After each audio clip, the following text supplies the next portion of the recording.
Hey, this is WhyBeAre with BeamNG.drive, and today we're going to be taking a look at a scenario pack called Aadrvark. So there are 6 scenarios in this pack. The first one we're going to be doing is called Communications Breakdown. All the BeamCon cell phone antennas around Belasco are broken, and communications are down for the 4th time this month. That is some Comcast level quality right there. Reach the antennas around Belasco and fix them before customers change their communication supplier from BeamCon to Phone.ng. Joke's on them, they can't change even if they wanted to because we have a monopoly on them. They have no other option.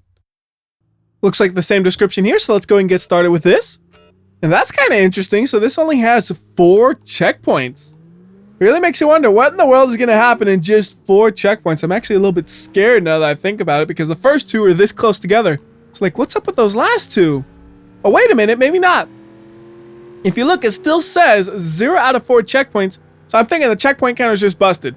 Might be because of the scenario, might be because of the game. All I know is we can completely ignore that. And actually, I now know why it doesn't work right. Because this is one of the scenarios where you have a choice of route. So one route might have 10 checkpoints, the other one might have 2. So you really can't have a number that works for both of those. So we can go to the right, or we can go straight.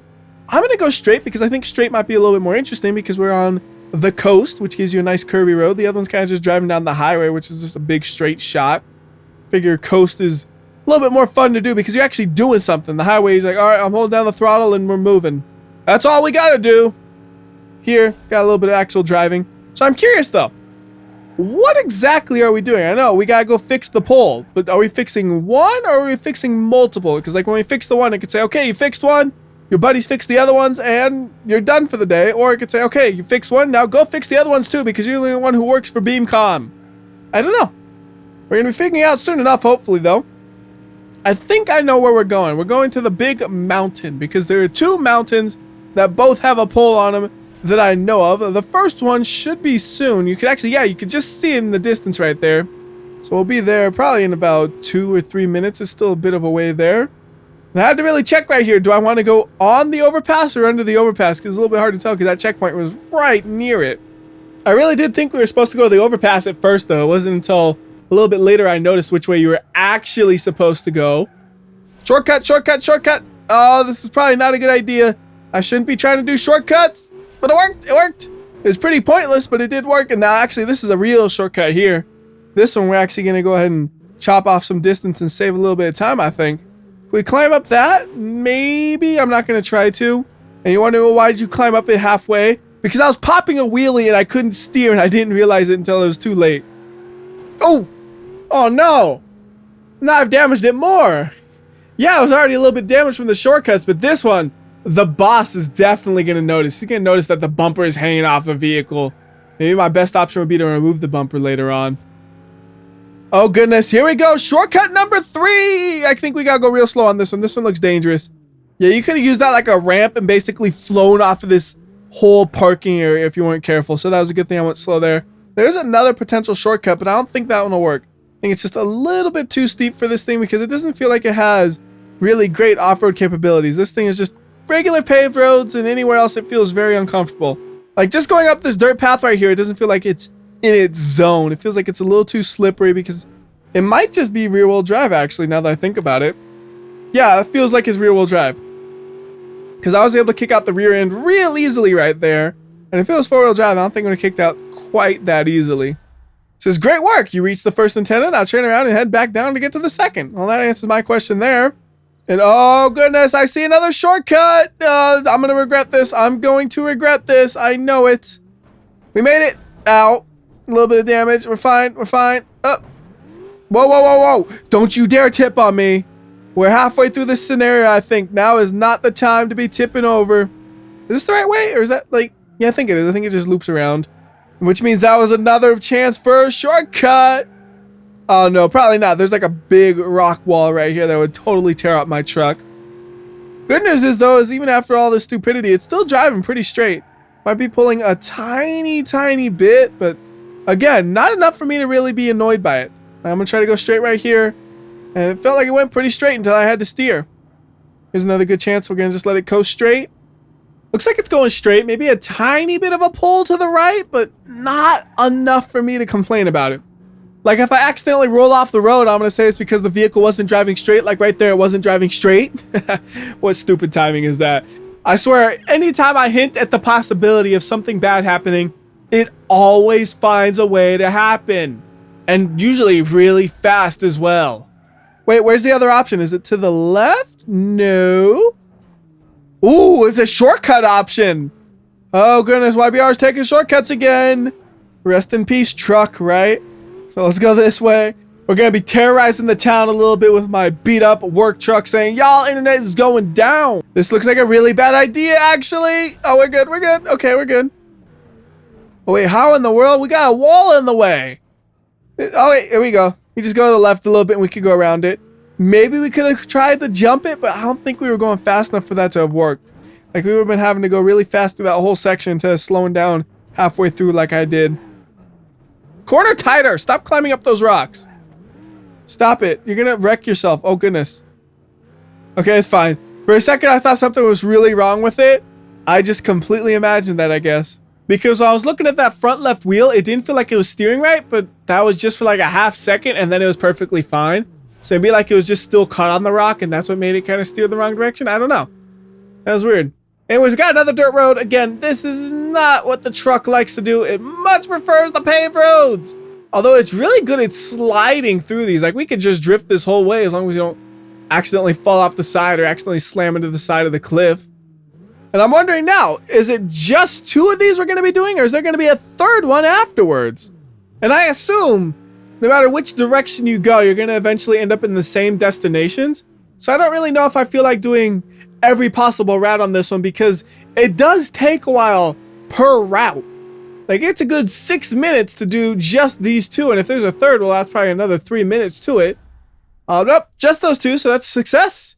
Is there any sort of medal? Yep, we get a generic medal. So let's go to the next scenario, which is called Extreme Jumps. As a professional stuntman working for Lens Flare Studios, you were asked to perform some truly crazy stunts for the upcoming action movie, Inferno 7.5, The Exploding. Complete the course. All right, so we got a Hirochi Sunburst right here. It's a big old jacked up one. I think it's the same one you get in the port shakedown scenario that comes with the game. Oh, that was not a great first jump landing. That was a little too fast right there. And I do notice the checkpoint counter is working this time, so I'm assuming there's not going to be any alternative paths. There's one way to go, and that's it. And this one is going upstairs with a ramp on them. That's kind of interesting looking right there. And that worked out perfectly fine. Although with this thing, I bet you I could have climbed those stairs without having the ramp there. It wouldn't have been easy, but I bet we could have done it. So here's another jump. Uh-oh. Oh, no. Not quite. Oh, that was just really poor landing right there. Right on our roof. So I'll have to try this one more time. And just try to do that jump a little bit differently. On this one, I know to try to do it a little bit differently as well. Did it really work out? Let's see. Not really. We kind of did the exact same thing twice. And that time, we barely even made it off of the jump. So far, this one's going worse than last time. The only difference is I have knowledge of what's coming up, and I can use that to my advantage. I didn't know that wall was coming up. That's the only possible excuse I can have. Why would I not know that wall is coming up? I have no reason to not know it was coming up. That was just, for some reason, I hit that wall. Anyways, here's the jump. Come on. All right, there we go. Cleared that nice and cleanly that time. I just went a little bit faster and a little bit more to the right, and it worked out perfect. So we got a big jump coming up right here. I guess we gotta go fast for this one. So full speed ahead, hitting that thing at huge speeds, and we way overshot the landing. Oh no, and I think the car is dead. Can it roll to the finish? Or we can still accelerate. We can accelerate barely with a one-wheel drive right here. Come on, you can get to that finish line. Let's go. Let's go. Come on. Yeah, it's moving. All right, we're good. We got it. Not the best time because of the stupid landing right there, but it's still a finish of the scenario. So we can go ahead and go to the next scenario, which is called Pigeon Pileup. It's pretty embarrassing, but the owner of the red pigeon somehow managed to flip right onto the back of your Cayenne pigeon. Now it's up to you to either transfer both pigeons to the repair shop or get rid of this abomination. Oh, that's kind of interesting. We're stuck inside of a pole. Oh, it's a bus one. Okay, I know what happened is. So this scenario was made before the update. Then the update was added, and they happened to put a pole right where the vehicles start. So we can actually fix this if we open up the map editor with F11. Once you're in the map editor, you want to make sure you're in object editor mode, and then you're going to go ahead and select the pole over here, and we can just delete it. Then we hit F11 to go back into the game. And then we hit R to reset the cars, and we're good to go. It's like the pole was never there. So I have a choice. Do I want to keep the pigeon or not?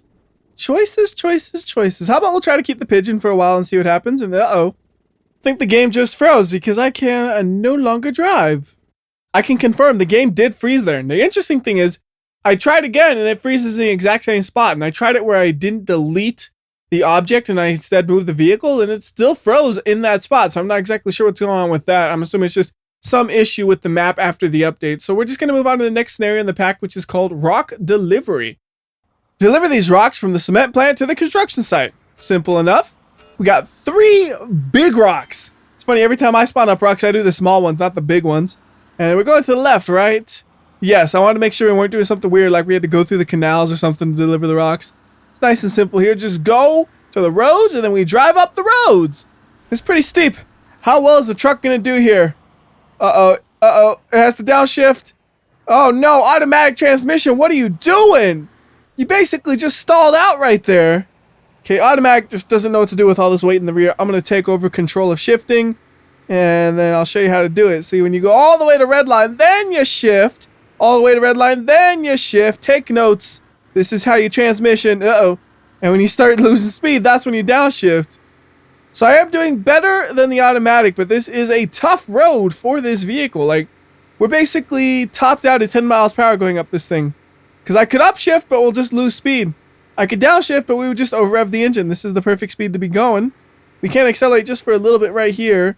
And then we'll lose that speed almost immediately, so we have to go back downshifting. Like, I'm pretty sure if we go to third gear, it's not going to work, but I'll try it just in case.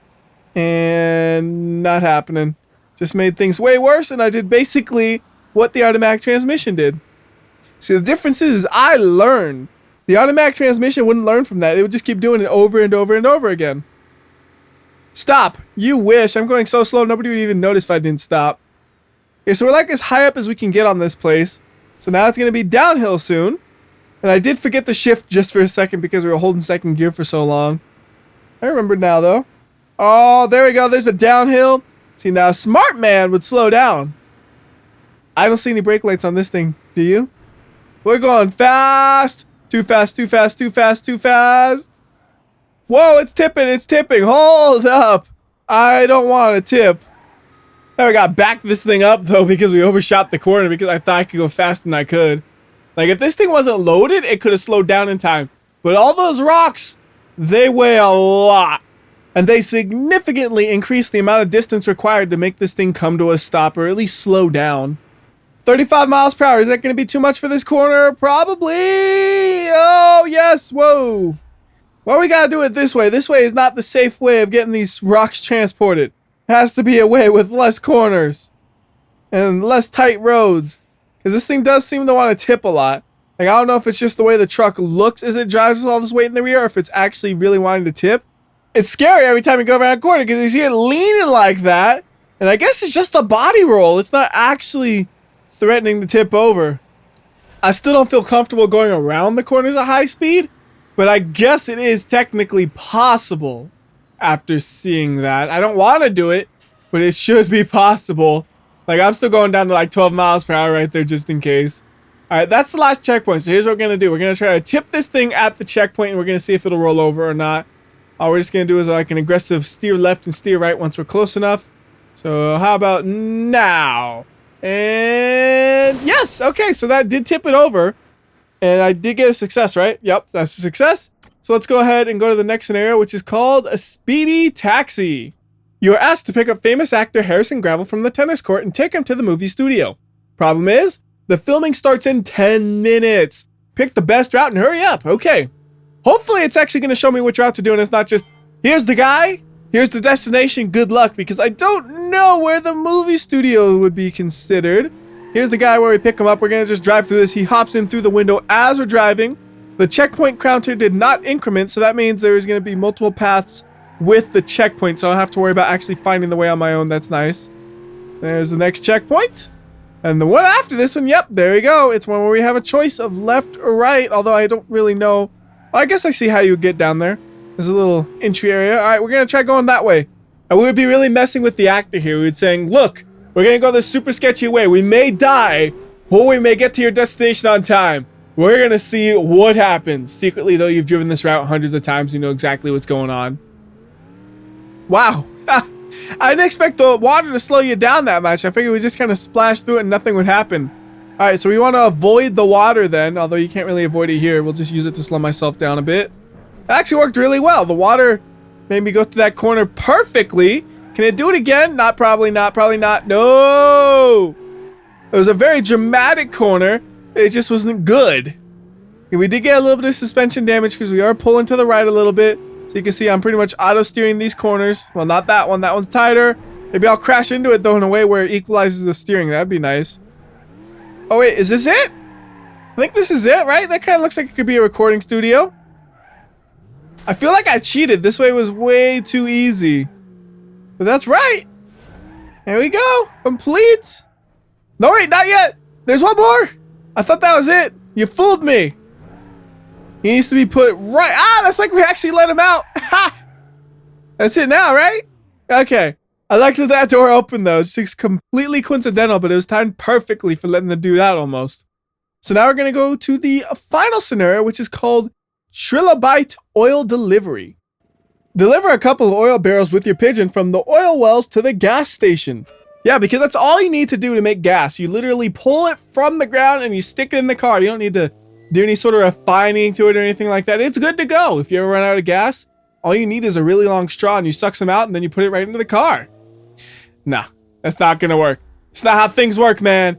You need to refine this for it to work at all in a car. If you put that into a car, it would just destroy the engine, basically. It'd be useless. But maybe that's what they want. Maybe the owners of that dealership want the fuel that would destroy cars. I know you're going to be like, WhyBeAre, you said owners of dealership. Yes, I did. Because the person who owns the gas station also owns the dealership. That's why they want you to destroy your car, so you got to go and buy a new car. It's all part of their dirty plan that they pull off. Previously, they sold their cars with pre-rusted underbodies new and nobody noticed and they just assumed the harsh climate was rusting the cars. But now that they have a dealership in the West Coast where cars don't normally rust, they had to come up with a new plan. And this is their evil new plan to make as much money as possible, because having enough money where you could have dealerships throughout the country was obviously not enough money and they needed more money than that. Oh, by the way, as I'm talking about all this nonsense, we're still delivering this stuff. We got a choice of direction right here. Do you want to go straight and downhill or left and uphill? Downhill sounds a lot more fun to me because we'll be able to go, hopefully, probably like 60 miles per hour with the downhill. Like, we really can't accelerate much more than what we're going, and we got to rely on gravity to go faster than that. So, like, right here, here's a little bit of gravity's help. Up to 50 miles per hour. I think we could get up to 60 on this next one, although I don't know. Well, we need to slow down on this next one. We're actually losing speed right here as I floor it, so yeah. We could get up to 60 probably, but I need to slow it down because we have a corner we need to do and I don't want to go too fast here. Can't be rolling this thing. Feels like it could roll pretty easily. I know it looks like this thing has just basically been rock solid in terms of stability, but that's because I'm driving it way more careful than I would for a Pigeon normally. Normally with a Pigeon, I'll whip it around a corner every now and then, get it up on two wheels and come back. But this one, I don't feel safe doing that. If I get this thing up on two wheels, that barrel on top's just going to roll off, I'm pretty sure. Because there's nothing securing these barrels to the actual Pigeon. If you just steer too hard, they're gone. What I could do is, when we find the destination, we'll try to whip it so all the barrels come off. Like, let's say my guy wised up and he realized he is part of this evil plan to make people have to buy a new car even if they can't afford it. And he's like, enough's enough. We can't be doing this. So he whips the car right there. And look how easy that thing tipped over. So all the barrels fell over. And now they can no longer use that fuel inside of a car. So people won't be having to buy new cars from the dealership. And I'm stuck on my side. I still want to get to the finish line. I don't know if the barrels will be too far away or not. So let's just get this thing upright and see. It's a failure. But I don't care because that's the destination. So until next time, this has been WhyBeAre. I'll see ya.